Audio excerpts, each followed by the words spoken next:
That one. Frank pointed. In a doorway at the opposite end of the room, a ghostly Roman legionnaire beckoned to them. His face was misty and indistinct, but Frank got the feeling the ghost was looking directly at him. Hazel frowned.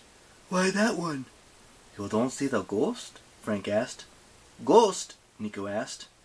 Okay. If Frank was seeing a ghost that the underworld kids couldn't see, something was definitely wrong. He felt like the floor was vibrating underneath him. Then he realized it was vibrating.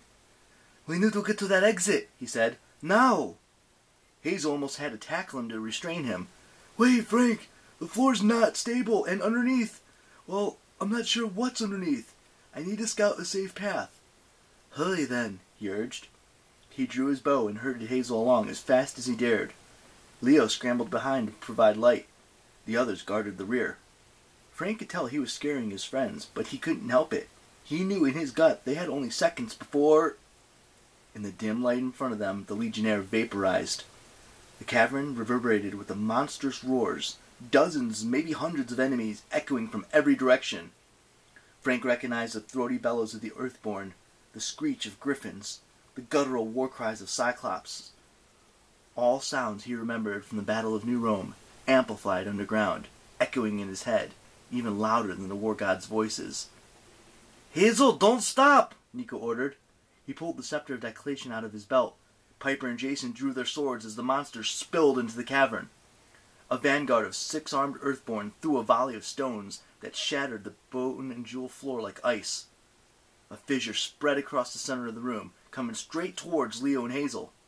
No time for caution. Frank tackled his friends, and the 3 of them skidded across the cavern, landing at the edge of the ghost's tunnel as rocks and spears flew overhead. Go! Frank yelled. Go! Go! Hazel and Leo scrambled into the tunnel, which seemed to be the only one free of monsters. Frank wasn't sure that was a good sign.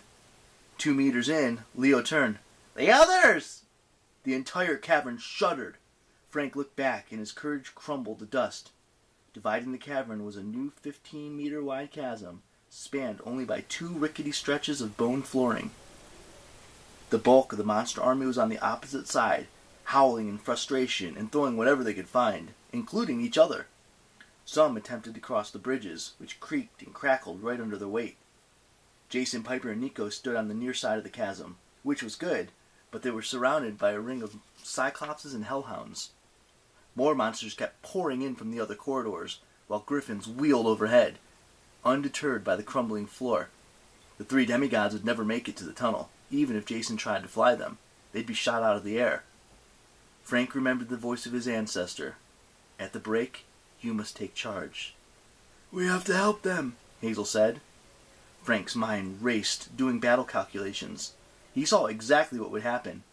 Where and when his friends would be overwhelmed, how all 6 of them would die here in this cavern, unless Frank changed the equation.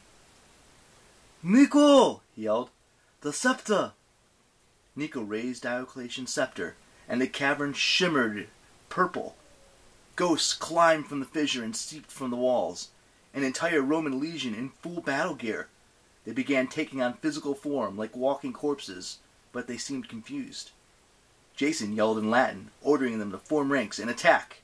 The undead just shuffled among the monsters, causing momentary confusion, but that wouldn't last. Frank turned to Hazel and Leo. You 2 keep going.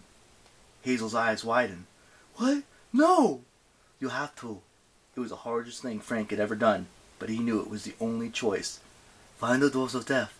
Save Annabeth and Percy. But... Leo glanced over Frank's shoulder.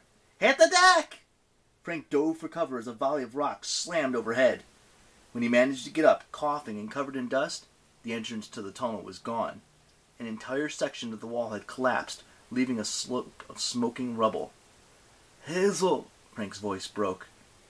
He had to hope that she and Leo were alive on the other side. He couldn't afford to think otherwise. Anger swelled in his chest. He turned and charged towards the monster army.